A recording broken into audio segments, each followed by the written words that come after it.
The African Energy Chamber, the AEC, has launched its flagship publication, the Africa Energy Outlook 2022. Launched in Johannesburg yesterday, the report outlines the expected state of the oil and gas and energy industry in 2022, with a key emphasis on the effects of energy transition on the oil and gas and power sectors. Joining us this morning via Skype is Leoncia, Amada and Nlang, the Executive President of the CEMAC Zone for the Africa Energy Chamber, to tell us more about this publication. Good morning and thank you for joining us. Good morning, sir. Good morning to you. Good morning. Very well.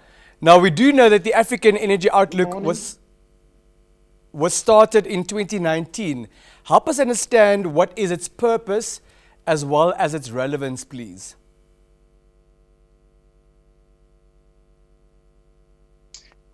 Thank you very much for having me this morning. I'm here from Malabo, Equatorial Guinea. It's 6 a.m. in the morning, very early, and thank you for having me. We at the African Energy Chamber, we launched this, outlet last year. We think that African oil and gas industry sector, when it comes to making decisions, they need data. They need to form well-informed based decisions, so that whenever they decide to do, we have to really provide to them, data that they can rely upon in making decisions and in making projects that can work for the Africans. So we are better placed, we being in Africa, being Africans, we believe that we are better placed to provide that insight and that intel and that information to policymakers and to business people when it comes to oil and gas in Africa. Now, sir, there are challenges being reported as far as it relates to energy transition. How does the report address these challenges? Yes, thank you. As you know, we are now facing, a lot of pressure from the outside world when it comes to energy transition. There's some, I would say, far-left institutions that are really pushing and pressing Africa to abandon this oil and gas industry. But the question is that, how are we going to, abandon our oil and gas if in Africa we have almost half of people without access to energy? We have around 40 to 46% of African people without access to clean water and affordable energy. So the question here is not about how we transition to clean energy, but how do we make energy affordable for Africans? And we believe that Africans should not be paying the price when it comes to this issue of energy transition. Each country has the right to develop and to monetize and use its gas resources, oil and gas resources, coal, so that his people can have access and can develop and build strong economies that will create jobs for our people. That's why we believe that Africa does believe that the climate change is a big issue, but we should not compromise, our development and our people to have access to power at cheap price just because we want to really please others from the Western world.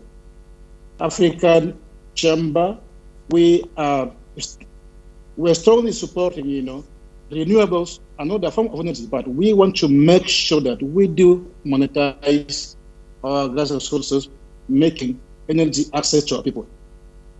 I would like to return your question to you, sir. How then do we ensure the affordability of energy for our people?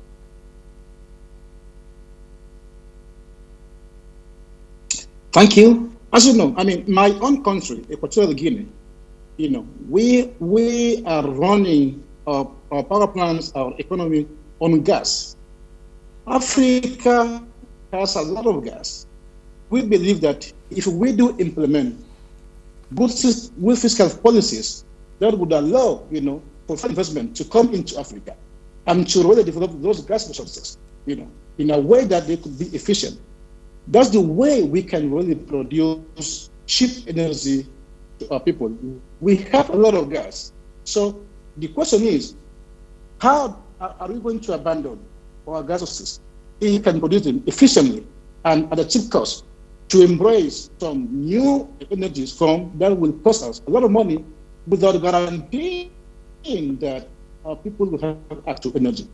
I think the gas is the answer in Africa. We have a lot of gas, and we should really embrace that gas and develop it in a way that our people would have access to energy. So how will the drive towards the emphasis on decarbonization impact Africa's mix of energy generation? As you know, in Africa, you have some countries that are really pushing into the renewables, such as Morocco, Burkina Faso, Senegal, and solar plants are taking off in Africa. But still, we still have fossil fuels and coal dominating the energy sector in Africa, and we believe that is going to continue to.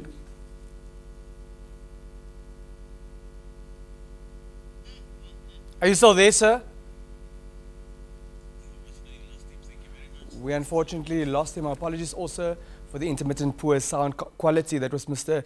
Leoncia Amada Nlang, the Executive President of the CMAC Zone for the Africa Energy Chamber, speaking to us about the Africa Energy Outlook 2022 publication that was launched in Johannesburg yesterday.